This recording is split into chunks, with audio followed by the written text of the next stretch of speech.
We're in Las Vegas, Nevada for two heavyweight title fights. First, Tony Tucker faces James Buster Douglas for the vacant IBF crown. Michael Spinks refused to fight mandatory challenger Tony Tucker and was stripped of his IBF title.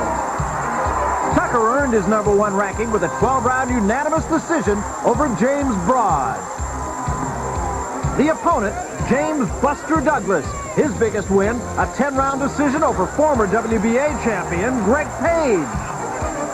And then, WBA, WBC heavyweight champion Mike Tyson tries to make a better show of it than that embarrassment of last March. We'll examine the boring hugging match with James Bone Crusher Smith. You'll see a different side of a heavyweight champion, Mike Tyson's dedicated commitment to those less fortunate. The challenger is former WBC champion Pinklin Thomas, whose hard road back to this title shot is wrought with controversy. Two determined fighters trying to reestablish their dominance in the heavyweight division. A 20-year-old freight train meets a 29-year-old former champion given his last chance for glory. Mike Tyson meets Pinklin Thomas right here on HBO.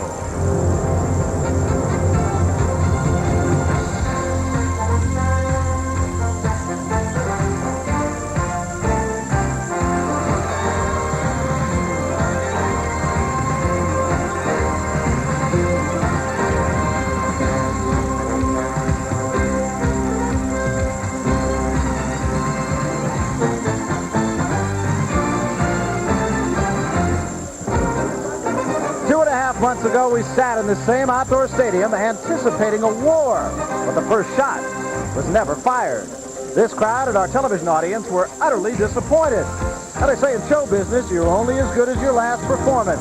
If that's the case, Mike Tyson and Pinklin Thomas have the opportunity to give this near-capacity crowd something to cheer about all over again. Hello, everybody. I'm Barry Tompkins, along with Sugar Ray Leonard and Larry Merchant. Ray, first of all, let me be the last to publicly congratulate you, welcome you back to your day job. Good to have you back. Let's talk about second things first, and the second thing, the fight between Mike Tyson and Pinklin Thomas, and perhaps the biggest question about the fight, which Pinklin Thomas will show up, the one that beat Tim Witherspoon for the title impressively, or the one who's been unimpressive in his last 4 starts? Well, Barry, believe it or not, I expect to see the real Pinklin Thomas. I think Thomas's biggest handicap is the fact that his consistency as far as his attitude and his concentration in the ring. In the past, he's always concentrated on other things outside the ring. Tonight, against Mike Tyson, I'm expecting he's going to concentrate and use the jab. The jab will be the key punch to keep Mike Tyson off balance. All right, before we get to that, on the undercard, the IBF Heavyweight Championship. Isn't often that an undercard fight is for the championship. Larry Merchant, the last time you and I were in this same place, we saw the warm-up act really get more applause than the headline act. More of same tonight? Well, if Thomas decides to come in here and hold on to the champion the way Bone Hugger Smith did, anything could happen. But what we have here really is a fight-off to determine the next challenger for Mike Tyson, and incidentally to fill the vacant IBF championship. It's good to see some young, fresh blood in the ring and in the heavyweight division. Actually, I say these fighters should be ranked 7th or 8th someplace, but in the mad world of heavyweight, it's often that the water comes to the top. But to answer your question directly, this could be a pretty good fight. Interesting fight. Couple of boxers, neither guy really known particularly as a banger. Who can bang might decide the fight. Tony Tucker has already entered the ring. He's a guy who really has been known as the invisible contender. At least that's his own choice of words, because he really hasn't drawn much attention. One of the reasons he hasn't drawn much attention is that he really hasn't beaten anybody. He did beat James Broad, and that kind of catapulted him into this title shot against Buster Douglas. He is a boxer, as you saw his record, 33 up and none down. But again, the biggest question, of course, who has he fought? Fought much of anyone, and one of the reasons is that he has a father who is the equivalent of a stage mother in boxing. A stage father, Bob Tucker himself, once an amateur fighter, and his manager, and everyone who's around fighting knows that he has kept him from fighting quality opponents. That may lead to a championship fight, but it doesn't lead to a championship where the real money is. Well, he said some interesting things. He says he doesn't want to leave this one to the judges, and yet he's a guy who really has not been known particularly as a knockout guy. As you look at his father looking on at his son. Here's the other side of this fight. Buster Douglas, 23 wins, 3 losses, and 1 draw. Most of the losses were in the early part of his career. He lost to David Bay in David Bay's first professional fight. But he also lost to a guy by the name of Mike White, and in fact was knocked out by Mike White, who was a former winner of the National Tough Man competition. So he's a guy who's been up and down, but he has beaten Greg Page, and that's the one that catapulted him into this. And here's his father, Bill Douglas, another stage father in boxing, who's no longer his manager. He's been sort of shoved aside for that. But Billy Douglas was a spirited, tough middleweight and light heavyweight in the 50s and 60s, and his son is going to have to do exactly what he used to do and just out-hustle his opponent to win tonight. Lots of sartorial splendor in this one as well. As you look at the shoes, actually of Tony Tucker, those are not the shoes of Buster Douglas. Buster Douglas had told us that he was going to come in here wearing scarlet and gray shoes, and the reason he was going to do that was because of Ohio State. He's from Columbus, Ohio, and his manager, John Johnson, was a football coach under Woody Hayes at Columbus, Ohio, at Ohio State. And he was going to wear the scarlet and gray shoes, but he hasn't done that for some reason. It really has nothing whatsoever, frankly, to do with the outcome of this boxing match. So it's Buster Douglas against Tony Tucker, this for the heavyweight championship amongst the IBF. Little to choose, really, amongst the numbers, as you could see here. The weight difference of 5 pounds in favor of Douglas. But Douglas, interestingly enough, was once as little as 208 and as much as 261. So he is at that much of a variance. 227 today, and he said really that he feels the best at about 240. So we'll see what this weight does for him. And here's our computer toy punch stat, which gives you a statistical profile of the fighters. Here you can see what Tucker and Douglas have done against some recent opponents. They throw about the same number of punches. Tucker has landed more. Tucker is the sharper and more athletic fighter. Oddly enough, Douglas throws more jabs than Tucker does, but he is going to have to out-hustle Tucker, wear him down in 15 rounds to win this fight. Let's take a look at the rules in this one. And of course, the most important rule, which is not here, which Larry just mentioned, 15 rounds. We're going a long way in this one. 10-point must system. 3 judges will score the fight. The referee does not score. There will not be a standing 8 count. Fighter can be saved for the bell only in the final round, and the 3 knockdown rule has been waived. Now let's get to the action. We'll go to the center of the ring. The ring announcer here in Las Vegas, Chuck Hull, and we'll meet the fighters. Chuck? Ladies and gentlemen, representing the International Boxing Federation at ringside this evening is that body's president, Mr. Bobby Lee of New Jersey, and supervising for that body is Mr. Al Goodman from the state of Florida. The officials assigned by the Nevada State Athletic Commission for the next event of the night. The judges are Chuck Ciampa of Las Vegas, Nevada, Ed Levine of Miami, Florida, and Glenn Hamada of Seattle, Washington. The timekeeper is James Broadfoot. Counting at the knockdowns, Mike Lachella, and your referee is Mills Lane. This is the semi-main event of the evening. 15 rounds of boxing for the IBF Heavyweight Championship of the World. Introducing in the blue corner, fighting out of Columbus, Ohio, weighing in at 227 1/4 pounds, with a professional record of 23 wins, 3 defeats, 1 draw, 1 no decision, with 15 KOs. He's ranked number 2 in the world by the IBF. Ladies and gentlemen, here is James Buster Douglas. And in the red corner, from Houston, Texas, weighing 222 1/4 pounds. His professional record consists of 33 wins, no defeats, 1 no decision, with 28 KOs. He is rated number 1 by the IBF. Here is heavyweight Tony Tucker.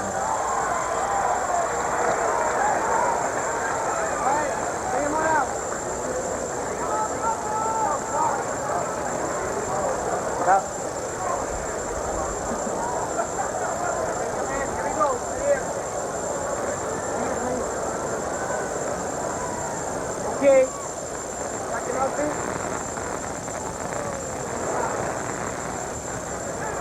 Get there? All right, here we go. Now, we've been through the instruction and dressing room already. Any questions for Mr. Douglas or his chief second? Any questions for Mr. Tucker or his chief second?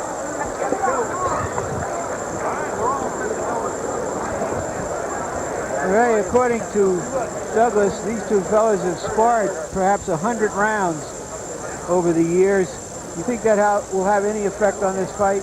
I doubt very seriously, Larry, because I think now it's a different story. I think both guys have developed, and this first round should indicate that. Buster Douglas said first round was very important to him because it would indicate whether or not he has to chase Tony Tucker. He doesn't want to have to chase him if he can help it. Right now, Tucker's right there for him.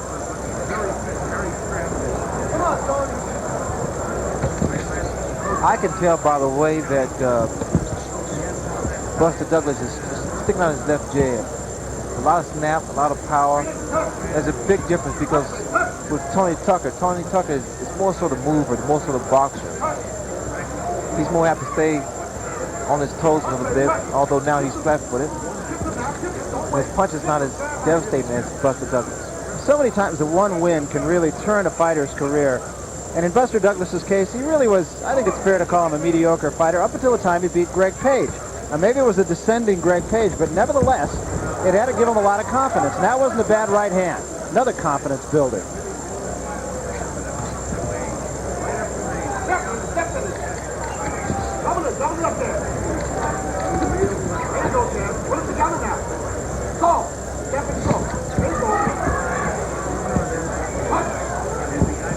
Yesterday, I was speaking with both guys.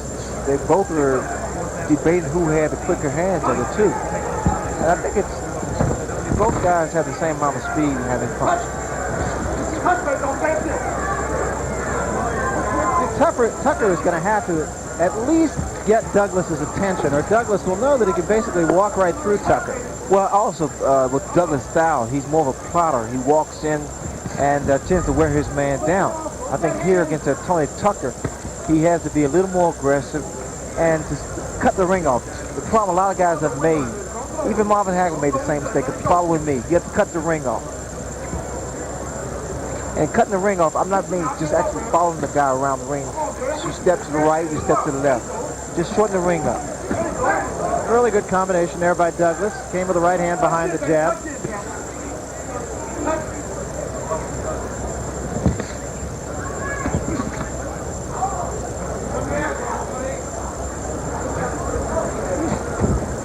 Extremely warm here in Las Vegas today, and we have a thermometer with us at ringside, and it is 90 degrees even though the sun is starting to set. It was up about 104 just about a half hour ago.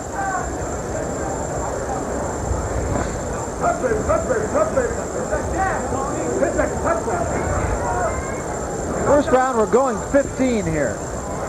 What I see in Douglas, the fact he drops that left hand is a bad habit. What Tucker should do, should throw a jab to the body and counter with the right hand.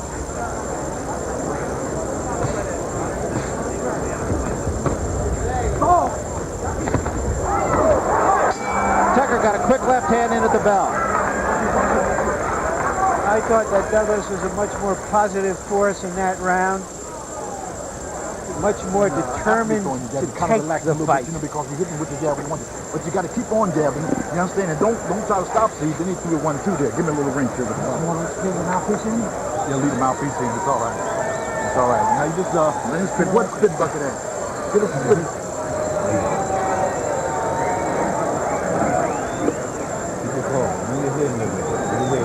Bucket right there.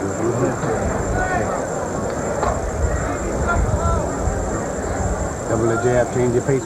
You've been there. You understand? Because you turn it over, but you didn't put a whip with it. There you see Douglas's father, Billy Douglas, giving him instructions. Yeah, okay. Get a little bit up more moving and do it. Okay? And there is Tony Tucker's father, an onlooker. This is Michigan and Ohio State, Barry. Tony Tucker from Detroit. Buster Douglas from Columbus, Ohio. And oddly enough, it's Tony Tucker who's wearing the Ohio State colors. He's wearing the scarlet and gray, and that's what what Douglas was going to wear. Good stinging jab by Buster Douglas. And also the reason he gets that snap is he steps in with his punches. A lot of guys, especially in the heavyweight division, as they jab and they back away because they don't want to get hit. Douglas is a different story. He's stepping in with the punch. Makes a major difference in the power.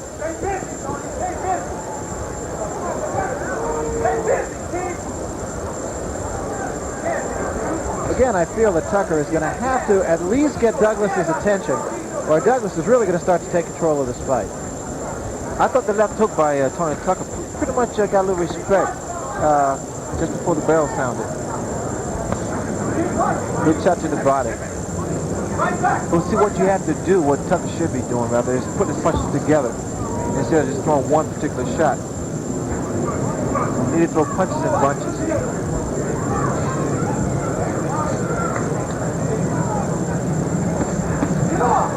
Those are both on the arms.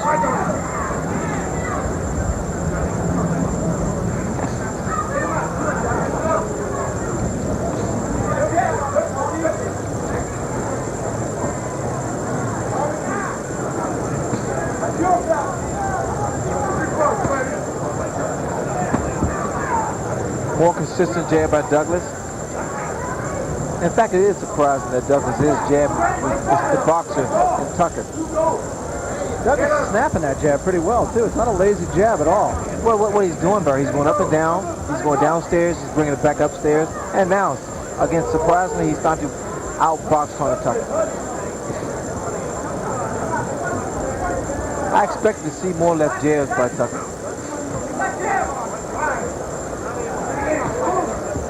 Tucker had a very impressive career as an amateur. He has a style that really befits an amateur fighter, a good amateur fighter. There was a left hook by Tucker, and it wasn't a bad one, and that definitely did get Douglas's attention. I see Tucker's a little bit too straight up for me. I think he should bend a little bit more at the knees. He won't be as susceptible to punches. You notice how he stands straight up. All you have to do is throw a straight jab and it's going to land as he runs into you. There's a jab again. Now we talked about what a good amateur Tucker is, and Tucker slips down. Now this is a man that has hurt his knee in a fight and was down for 15 months as a result of that.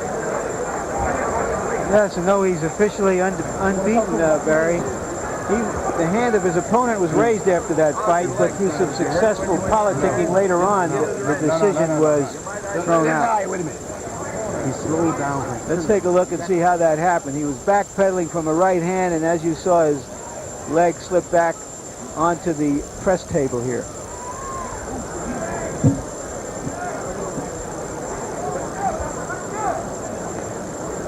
It was back in 1982, in August of 82, that he dislocated his knee in the third round of a fight with Danny Sutton. The fight was ruled no contest, and he didn't fight for 15 months after that.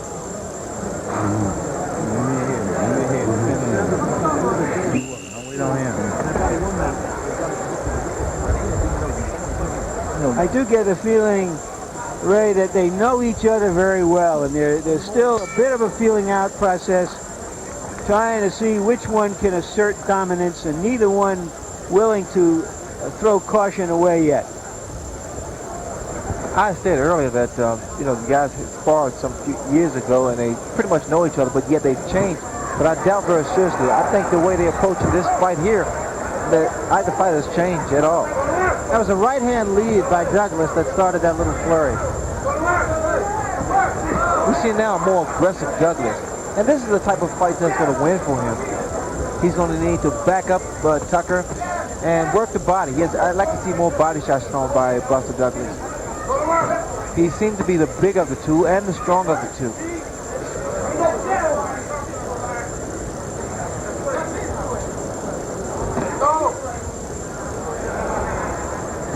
The mistake a lot of fighters make, Brad, they don't get that instant respect.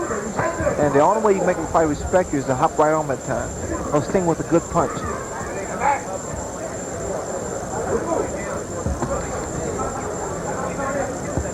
Douglas right now is fighting like a guy who's been here before, and he hasn't. He hasn't been in any situation that even resembles this. Countering right hand by Tucker that time. Well, Douglas still plotting in, but what's happening as he gets in with his right hand, whether it lands or not, he spreads his stance a little too wide. That's why he can't come back with the left hook.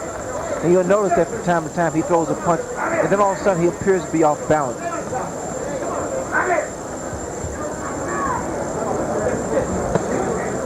Good body shot by Tucker. Now the hands of Douglas are starting to drop.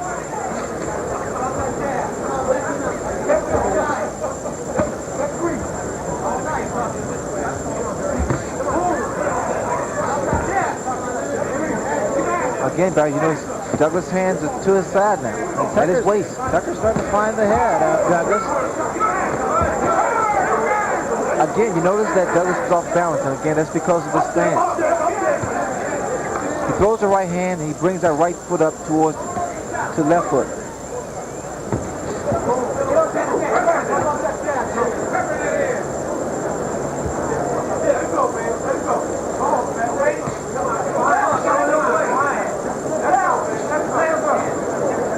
Douglas is indeed inviting the right hand. A counter right hand would land.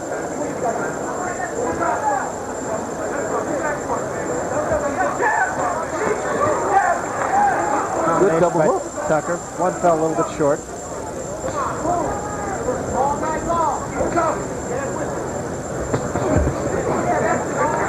That right hand of Douglas is a little bit short also.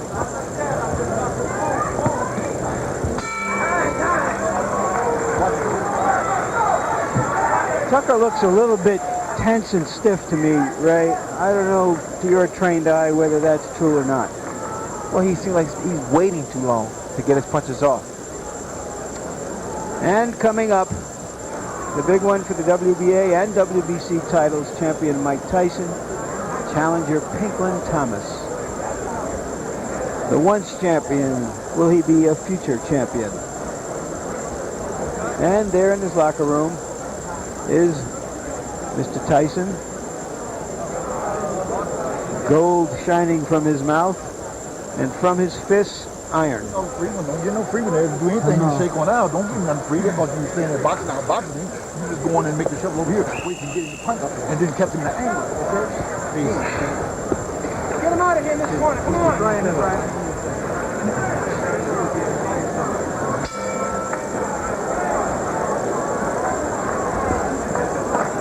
So we start the fourth round.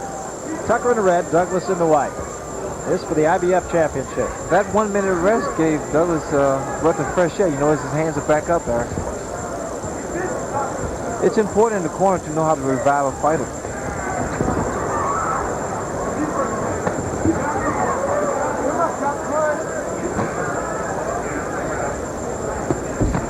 Oh, Tuck, get him up. Come on, get him up. And Mills Lane warns Tucker of low blows.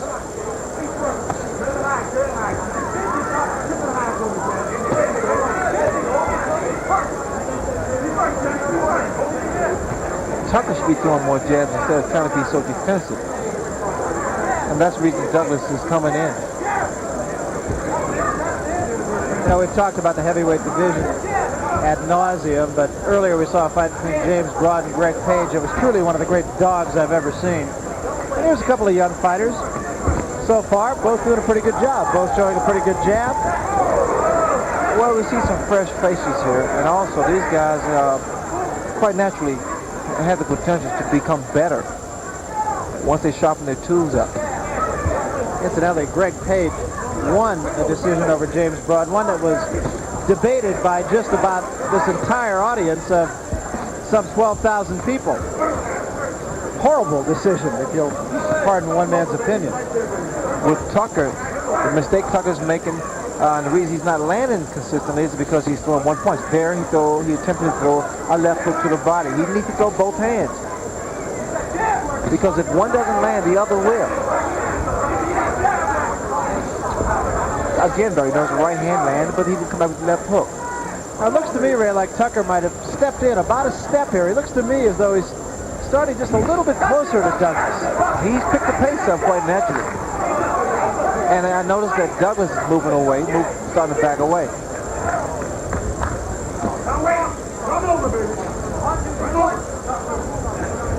See, right here, he's just about, I'd say, 2-3 feet away from Douglas, where earlier he was probably 4 or 5 feet away from him.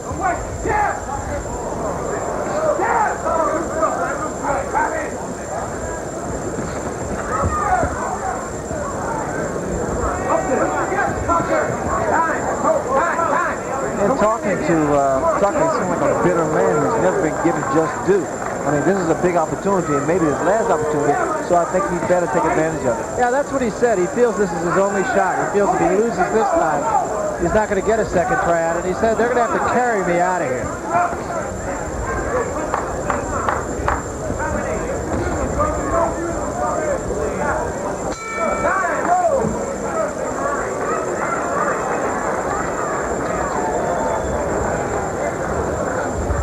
your attention, please. General Cleveland. Hey, that's the idea. My muscle feel tight. Which one? Southeastern, leave the corner of the ring, please. You're too damn tight. You gotta loosen yourself up. Loosen yourself up. Harold Letterman, our unofficial, official. How do you score the fight so far? Larry, I've got a 3-1 for Tony Tucker. I think he grabbed the last 3 rounds by scoring the harder jabs, and if anybody's throwing combinations, I think Tony Tucker's doing it. Buster's only throwing one at a time. Well, you and I disagree for one of the few times, Harold. I have it exactly the opposite. Douglas ahead 3 rounds to 1. Face this thing, he's gonna stand and box with him, you gotta break him out. Okay? You think you can pull out on him when he jab? He's been sometime. Don't do that. I think you probably heard in Tucker's corner. Tucker himself said, my muscles feel tight. I can't get myself loose. Well, that's the reason. I figured that there was something wrong because Tucker has a better jab than he's displaying here. Good right hand by Douglas. And he's not using it that much. A lot of guys make the mistake of not really loosening up in the dressing room. And that's a horrible mistake because once you come out here, it's time to go to work. Now, see, we've always talked about the officiating here in Las Vegas. Now, you're saying that Tucker's not using his jab, and yet when we talk to Harold Letterman between rounds, he says he is using his jab, and that's why he has him ahead. That's what makes boxing, I guess. Well, no, what I mean, Barrett, is the fact he's not using it enough. He's using it quite naturally, but I've seen more consistent left jabs from the Tony Tucker.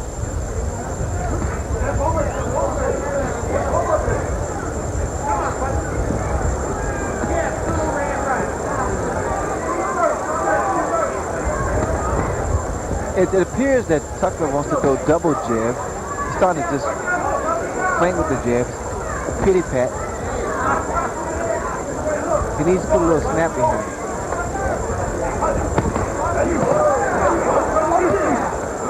Douglas seems to be the stronger puncher of the two at this juncture of the fight. But Douglas is taking the leverage off his punches. I mean, he's just using brute strength now. Because again, he puts both feet together, which takes away the power of his punches. What Tucker should do, as he come in, throw an uppercut. Catch him coming in, catch him leaning in.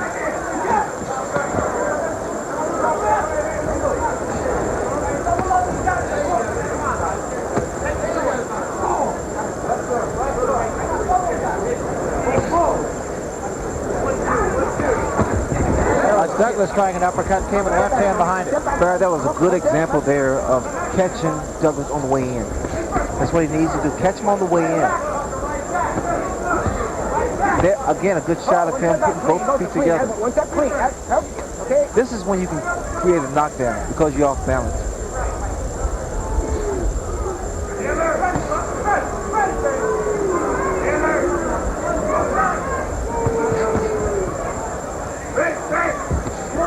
There's a quick right hand by Tucker. But he needs to go more than one, Barry. And there was a good combination with a left hand block Tucker. He's hurt, Barry. And now Douglas presses him. Is he pressing him enough? 20 seconds remaining in this round. Can Tucker get through it? Still seems to be hurt. He was definitely rocked by that punch. Obviously, Douglas didn't think he was hurt that much. He didn't really go after him.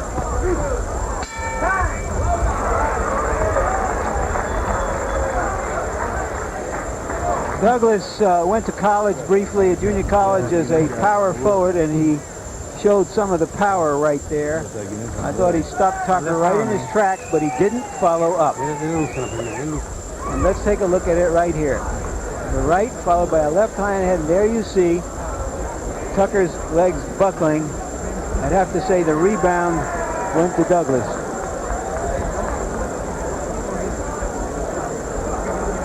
And another view of the same thing, a right hand. He's been much more liberal with his right hands. He's taking more chances, Ray. And I think in the end that could influence the judges. Tucker has been just too controlled almost. Well, a lot of times fighters don't know how to steal rounds. Sometimes go forward. Relax. Okay. Here we go. Well, you saw those punch stat numbers that not only is Tucker not sticking the jab out very much, but when he is sticking it out, he's not scoring with it. He only scored with 2 out of 14. Well, you know, I stated it's stealing around. In fact, the way that Douglas can steal around is by hurting Tony Tucker, and he did that. Good right hand. On the left behind him. Douglas now is putting his punches together. He's not just throwing one punch, he's coming back with something. There was another left hand that caught Tucker backing up. One step back, please. One step back. Now you notice Douglas is not showing any type of respect for Tony Tucker, so Tucker has to initiate some respect Step now. back clean. Come on, here we go. He has to stand his ground and nail Douglas coming in.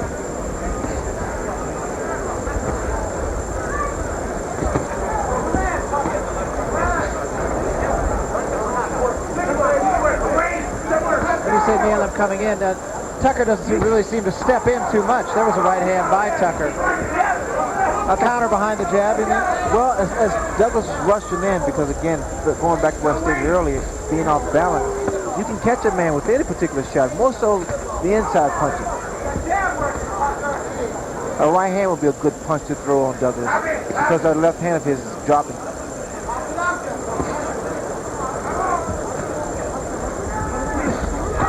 There was a big left hand by Douglas. That was a great shot. Douglas is beating Tucker on each strength, just outpowering.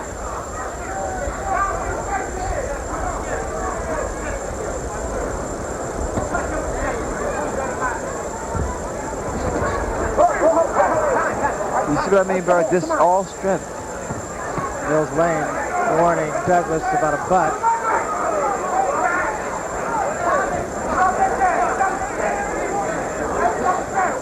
I like when Douglas comes back because he finishes up his combinations with the left hook. He has a tendency to do it on occasions, but he doesn't do it often enough.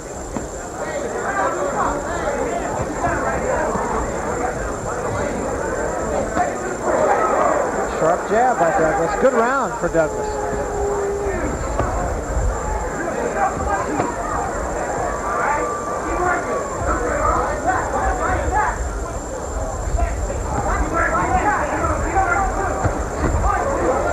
Again, the left hook, he follows up with the left hook. I think that's going to be his bread and butter. Again, coming back to the word that you used earlier, respect, and Tony Tucker is just not showing Douglas that he can hurt him.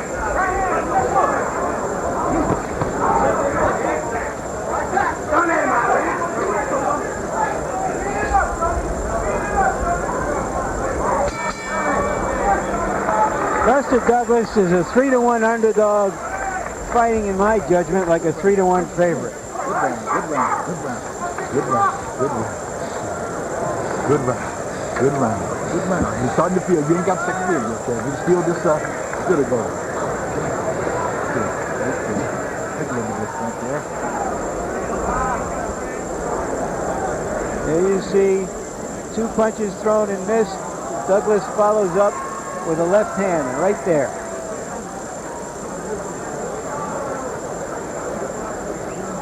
One more time.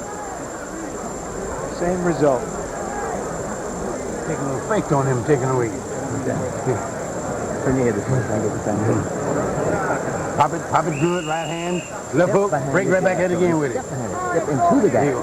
And step with the jab.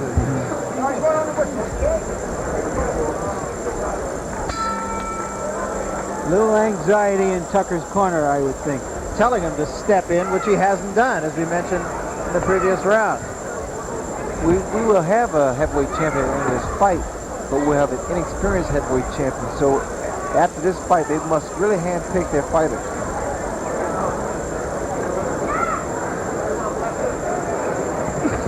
Unfortunately, the most likely to be picked is a fellow named Tyson. And that would not be the one that you would hand pick. That's an unfortunate situation there.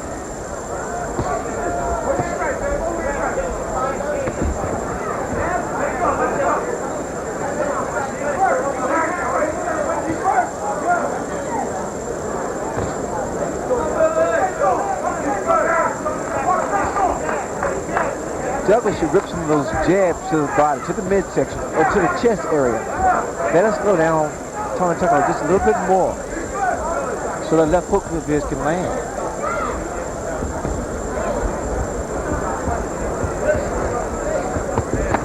There was a right hand by Douglas, and again.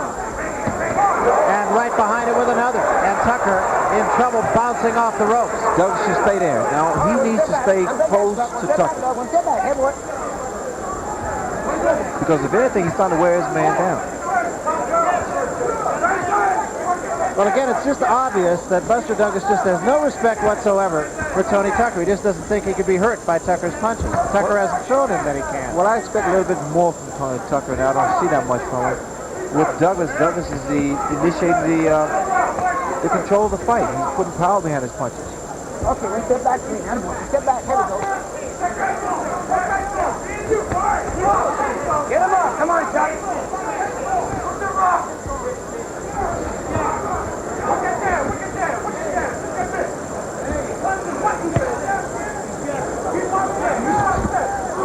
There was a right hand by Tucker, and that might have gotten Douglas's attention.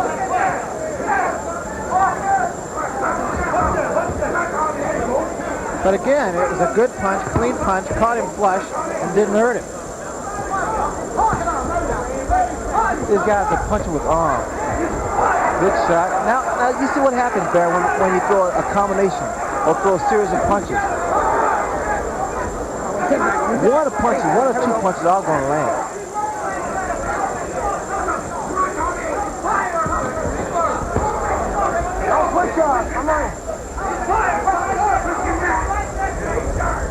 Douglas is starting to breathe through his mouth a little bit here, and that's something that you've always said was a danger sign. Also, the hands start to drop to the side.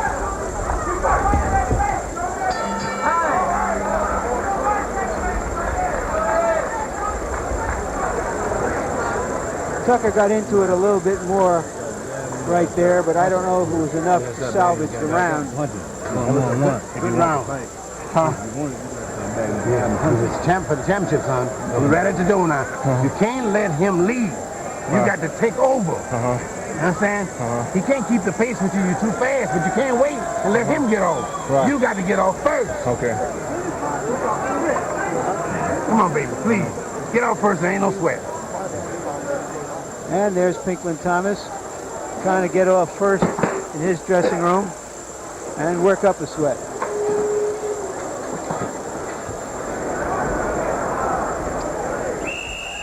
Coming up, Seconds out. a real heavyweight championship fight. Get him out, Inspector. Right. I should point out here that Douglas is under contract, if he wins this fight, to meet Tyson next. Tucker is not under contract yet.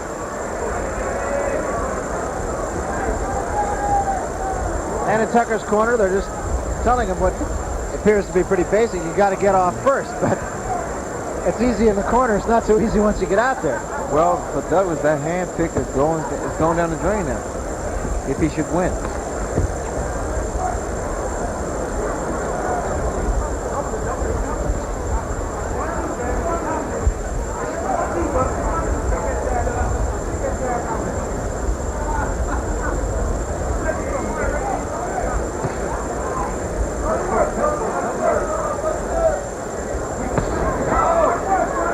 These guys here trying to take a breather. Not too many punches being thrown. And in fact, with Douglas really, he seems to want to try to take a breather. And that is giving Tony Tucker a chance to come on strong.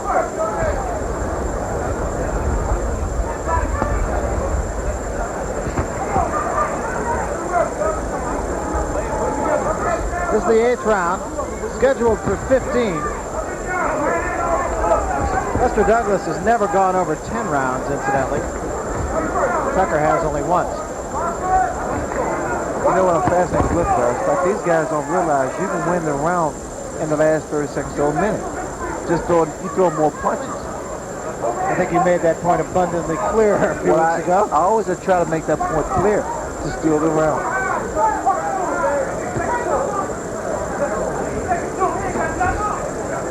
But everybody's not Sugar Ray Leonard. I would think it's tougher for a guy like Buster Douglas or Tony Tucker to steal a round than it is for you. Well, that is true, but then again, I mean, the caliber of fighters that both guys, or the stage of fighters that these both guys are, they can still do it, man. They may not throw as many punches, but again, they can pull it on.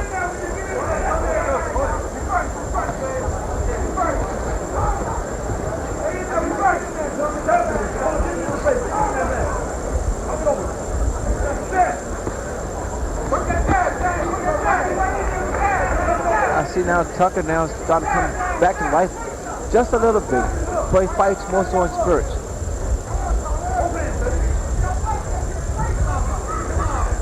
Douglas definitely taking a bit of a blow here in this round.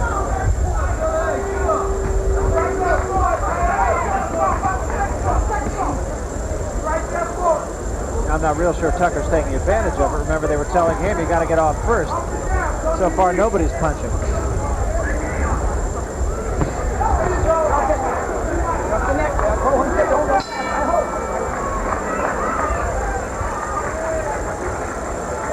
Well, that round won't go into the time capsule.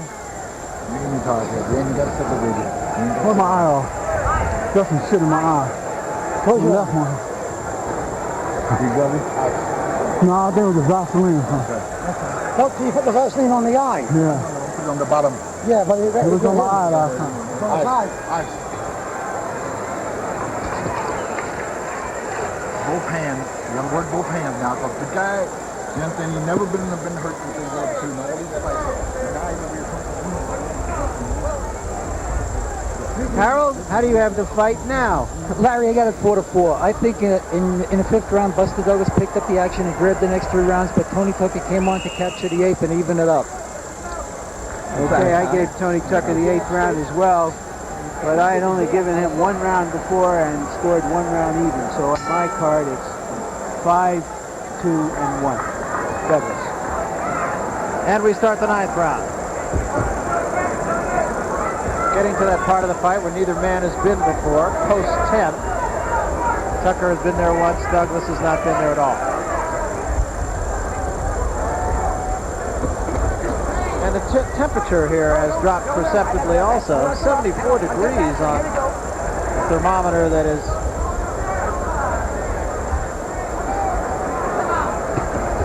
just a few hundred yards from here. And a little bit of a breeze that's cooling things down.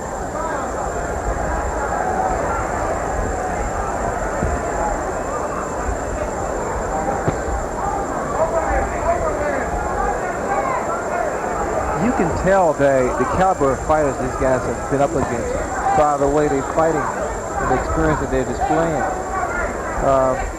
They're young, and once again they're young and they can learn more as they get more fights under their belt. But at this point here, it's just 2 fighters, 4 fighters. Well, the fight is going to be won or lost over the course of the next 6 rounds. And if our 2 judges, Larry Merchant and Harold Letterman, don't agree, you have an idea that the judges who are watching this for real might not agree either. I think the good news, the fact these 2 guys are fighting for the titles, the fact that they are in better shape than a lot of the other heavyweights in the division. Now, we saw a couple of whales in there earlier. Greg Page and James Broad, as you mentioned. That's right hand. The right hand. Now, this is what I've never understood.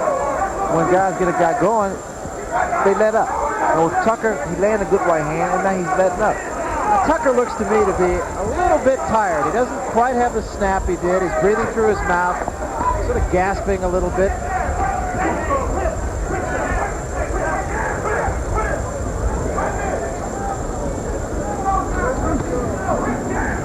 The same kind of body shots, right hand to the body that Tucker's throwing, he's throwing a couple of those to the head. Because of the left turn southpaw just then, Douglas turned southpaw and scored.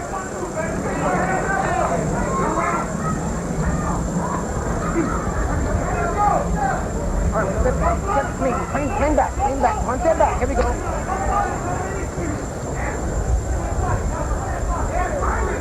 Okay, you can fight out if you want. Tempo of the fight has slowed down a great deal here as we wind down toward the end of round 9, coming down toward 10 seconds remaining. If you go down there 1 more time, it's going to cost you a point. 1 more time, okay? Come on. I think you heard that at the bell. Well, we want to remind you of some other interesting programming coming your way here on HBO. For the umpteenth year in a row, is it 11, I believe, will be at Wimbledon at the All England Courts. That starts June 22nd. We'll have daily coverage. Larry Merchant and I will be there. As a matter of fact, Sugar Ray Leonard, you're going to make a guest appearance there. Yes, sir. Barry McKay, Arthur Ashe, Billie Jean King. A lot of fun, a lot of work, and a great event.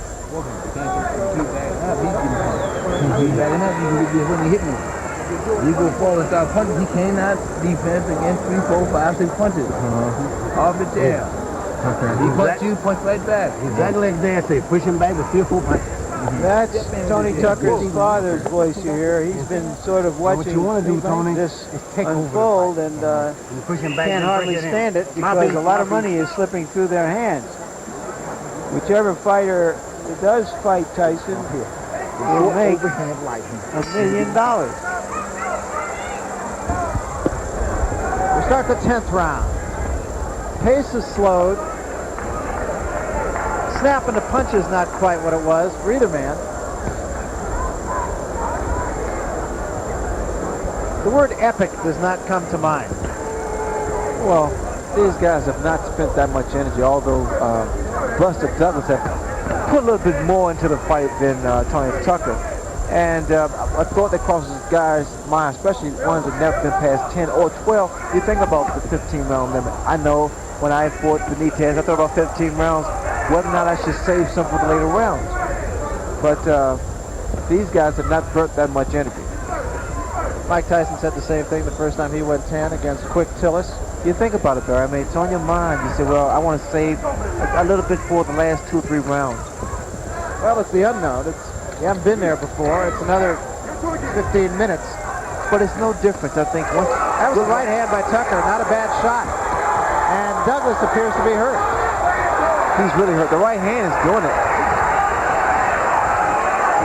Now, if he let his man off. Douglas looks tired in addition to being hurt. Right hand again by Tucker. Douglas on wobbly legs, about to go. Tucker presses him. Looks like he's a punch away. You need more than one punch, Barry. He's coming up the left hook. There was a left hook there. And a right behind it and another right. Douglas is in deep trouble on the ropes. Almost halfway through the round. Stop the fight. And Mills Lane, I believe, has stopped this one. He has. It's over. Mills Lane saying that Douglas unable to defend himself. And Tony Tucker, with a huge 10th round, has come on to win it after a slow start. I'm a little stunned. I thought the fight was ended a bit prematurely, but I can't fault Mills Lane. And that one came out of nowhere. We saw Douglas seeming to get a little tired in the last few rounds, but we didn't know how tired he was until he got hit with a punch in that round. And just everything just seemed to fly apart at that point. Well, a big surprise in how quickly it ended, but Tony Tucker, who is clearly the stronger fighter over the last couple of rounds. Let's look again. There was the right hand, Ray. Well, I thought the fight was just probably stopped because you notice here that Douglas is not throwing any punch. He's not retaliating at all. Tony Tucker hurt with a good uppercut and followed with a good right hand. That was a right hand to start things off. And at this point here, Douglas appeared to be defenseless. He's not doing anything. The uppercut by Tony Tucker, throwing more punches than he threw in the earlier rounds. Then he turned him around and he got him on the ropes, and it looked for a moment as though Douglas might be able to weather things. But then a combination again by Tucker. That was the end. Douglas was on the ropes, defenseless, and Mills Lane stepped in and stopped the fight. And you're looking at the new IBF champion, Tony Tucker, undefeated now in 34 fights. He was a great amateur. I think you could see by his style why and how he was a good amateur. He won 115 amateur fights. But he just hadn't beaten anybody before tonight. And I suppose there are those who can question whether or not he beat anybody tonight either. Well, that's besides the point, I feel, because he won the title. I think given the right guys, he can gain the experience, the necessary experience. Let's get the official decision now from the ring announcer, Chuck Hull. Chuck? Ladies and gentlemen, the time, 1 minute, 36 seconds of the 10th round. Referee Mills Lane stops the bout. The winner by a TKO and new IBF heavyweight champion of the world, Tony Tucker.